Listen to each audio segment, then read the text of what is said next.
नमस्कार दोस्तों, आज हम सभी रासो साहित्य में पढ़ेंगे परमाल रासो।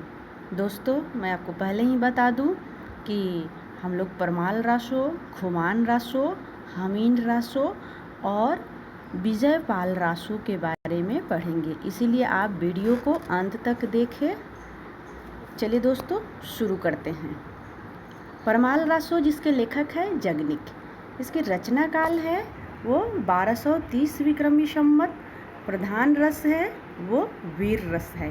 विशेष तथ्य, यह ग्रंथ अपनी गेयता के लिए अधिक प्रसिद्ध है। दोस्तों, परमाल रासो ये गेयता के लिए अपने बहुत ही प्रसिद्ध है, यानी इसको हम गा सकते हैं।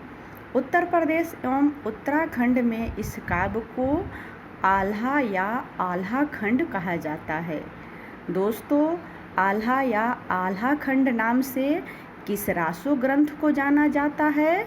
तो आप बताएंगे परमाल रासो, और इसे नोट भी जरूर करेंगे, बहुत ही महत्वपूर्ण। जगनिक कालिंजर के चंदेल बंसी राजा परमदिदेव का दरबारी भाट कवि था। लेखक जगनिक जो थे वो चंदेल बंसी राजा परमदिदेव के दरबारी भाट कवि थे। दोस्तों, हमने ये भी बताया था कि जो भाट होते थे उनकी शैली कैसी होती थी, डिंगल या पिंगल। तो आप उसे बताएंगे उनकी कौन सी शैली होती थी।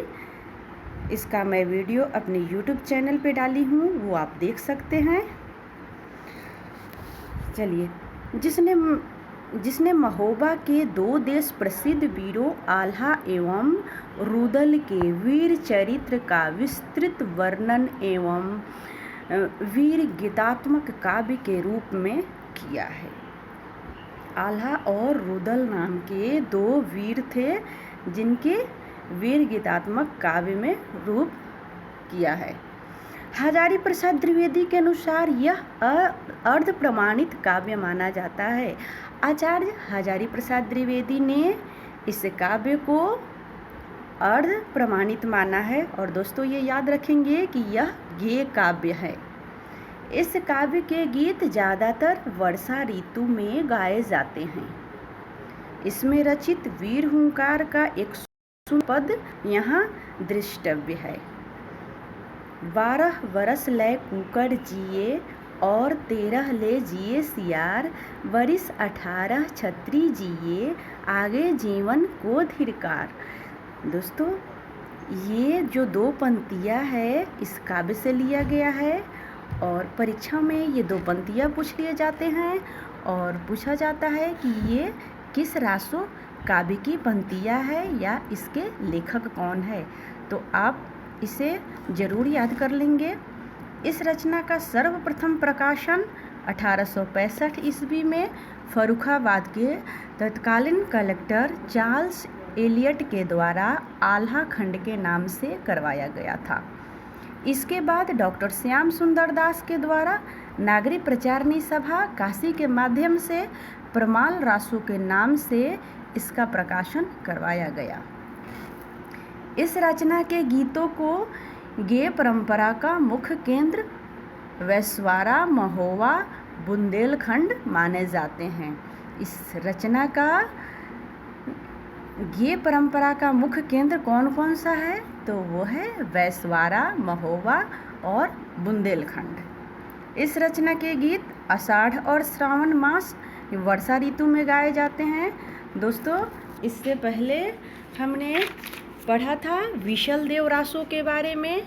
उसमें 12 मासा का प्रयोग किया जाता था, वो कार्तिक मास से किया जाता था, और ये वर्षा ऋतु में ये गीत को गाया जाता है, और वो आषाढ़ मास से शुरू किए जाते हैं। इसलिए आप इसमें बिल्कुल दोनों में कंफ्यूज नहीं होंगे, दोनों अलग अलग है। और हमारे पीछे जो वीडियो बना रखा है विशल देव रासो का, वो ज़रूर देखेंगे। मैंने रासो साहित्य के सारे जो ग्रंथ काव्य है उन सब के मैंने वीडियो बना रखे हैं, आप ज़रूर उसे देखेंगे। अब आगे हम देखेंगे खुमान रासो। अब जानेंगे खुमान रासो के लेखक कौन है। लेखक दलपत विजय। इसकी रचना काल जो है वो 9वीं शताब्दी आचार्य शुक्ल के अनुसार। नोट, डॉक्टर मोतीलाल मेनारिया ने इनका रचना काल 17वीं शताब्दी माना है। दोस्तों, मैं पहले ही बता चुकी हूँ, हिंदी साहित्य में आचार्य रामचंद्र शुक्ल के मत को ही सर्वमान्य माना गया है, तो आप इसकी रचना काल 9वीं शताब्दी ही मानेंगे। हाँ, अगर ऑप्शन में मोतीलाल मेनारिया होगा या 17वीं शताब्दी लिखा होगा, 9वीं शताब्दी और 17वीं शताब्दी दोनों होगा, तो आप 9वीं पे ही आप टिक लगाएंगे। अगर 9वीं नहीं है तो आप 17वीं पे टिक लगा सकते हैं। तो मोतीलाल मेनारिया के अनुसार इसके रचना काल 17वीं शताब्दी मानी है, क्योंकि इनमें 17वीं शताब्दी के चित्तौड़ नरेश राज सिंह तक के राजाओं का वर्णन मिलता है। ठाकुर शिव सिंह सेंगर इसे दलपति विजय की रचना नहीं मानकर किसी अज्ञात नामभाट कवि की रचना मानते हैं। विशेष तथ्य, इस रचना में कुल 5000 छंद है, जिसमें वीर रस की प्रधानता है। इस ग्रंथ की प्रामाणिकता हस्तलिखित प्रति पूना संग्रहालय में सुरक्षित है। इस ग्रंथ में बगदाद के खलीफा अलमामू एवं चित्तौड़ के रावल खुमान के मध्य हुए युद्धों का वर्णन किया गया है।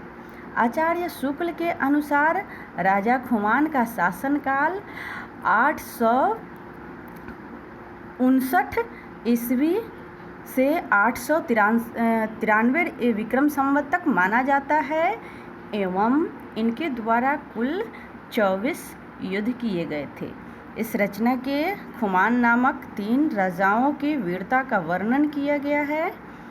प्रथम खुमान 810 विक्रम,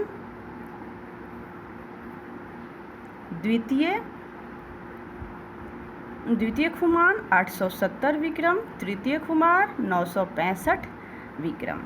यह ग्रंथ राजस्थानी भाषा में लिखा गया है। तो खुमान रासो ग्रंथ जो है वो राजस्थानी भाषा में लिखा गया है। दोस्तों, अब हम सभी जानेंगे हमीर रासो। इसके बाद विजयपाल रासो के बारे में जानेंगे, जो रासो साहित्य का अंतिम काव्य, महत्वपूर्ण जो काव्य है उसमें से मैं सबका वीडियो बनाई हूँ। ध्यान से दोस्तों देखेंगे। हमीर रासो के लेखक सारंगधर है। इसकी रचना काल है 1357 ईस्वी। विशेष तथ्य, इस रचना का मूल ग्रंथ अभी तक अप्राप्त है। प्राकृत पैगलम में इस काव्य में कुछ छंद मिले हैं, उन्हीं के आधार पर आचार्य रामचंद्र शुक्ल ने इनके अस्तित्व की कल्पना की थी। दोस्तों, प्रिंट में थोड़ा सा मिस्टेक हो गया है, इसलिए क्षमा करेंगे। नोट, विद्याधर, सारंगधर, बब्बर एवं रजब, इन 4 कवियों की रचनाओं का संकलन ही प्राकृत पैगलम है। इनके संकलनकर्ता लक्ष्मीधर माने जाते हैं। राहुल संकृत्यायन ने आचार्य शुक्ल द्वारा उल्लेखित ग्रंथों को सारंगधर द्वारा रचित नहीं मानकर जज्जल नामक किसी कवि द्वारा इसकी रचना मानते हैं। आचार्य हजारी प्रसाद द्विवेदी ने इस रचना में प्रयुक्त हमीर शब्द को अमीर शब्द का विकृत रूप माना है। अनुसार यह शब्द उन्हीं के अनुसार यह शब्द किसी पात्र का नाम न होकर एक विशेषण के रूप में प्रयुक्त होता रहा है। आचार्य शुक्ल ने इसी ग्रंथ से अपभ्रंश रचनाओं की समाप्ति मानी है। आचार्य शुक्ल ने किस ग्रंथ से अपभ्रंश रचनाओं की समाप्ति मानी है, तो वो है हमीर रासो। दोस्तों, आगे हम देखेंगे विजयपाल रासो।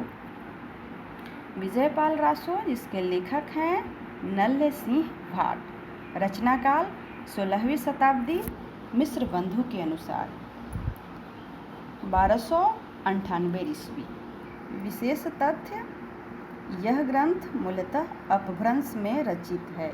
विजयपाल रासो यह ग्रंथ है और अपभ्रंश में रचित है, अतः इसे हिंदी रासो साहित्य के में स्थान देना उचित नहीं है। इसमें केवल 42 छंद ही उपलब्ध हैं। इस ग्रंथ में कितने छंद उपलब्ध हैं? 42 छंद उपलब्ध है। इसमें विजयगढ़ करौली राज्य के राजा विजयपाल और पंग राजा के युद्ध का वर्णन किया गया है। तो दोस्तों, वीडियो अगर पसंद आए तो लाइक, शेयर और सब्सक्राइब ज़रूर करें। थैंक यू दोस्तों। मैं अगले वीडियो में फिर उपस्थित होंगी। तब तक के लिए बहुत बहुत धन्यवाद दोस्तों।